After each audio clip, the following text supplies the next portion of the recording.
How's everybody doing out there? This is Yukon Rasputin. We are at the Tri-Corner Knob shelter in the Smokies. Come on out here.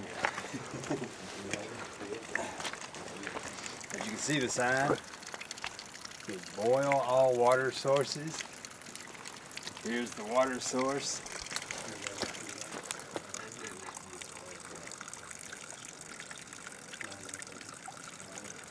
Right from the pipe. I wouldn't recommend it. Bear Grylls probably wouldn't drink it.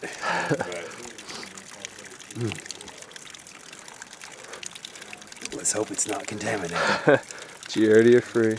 Lots of rime ice up in the trees. Beautiful day.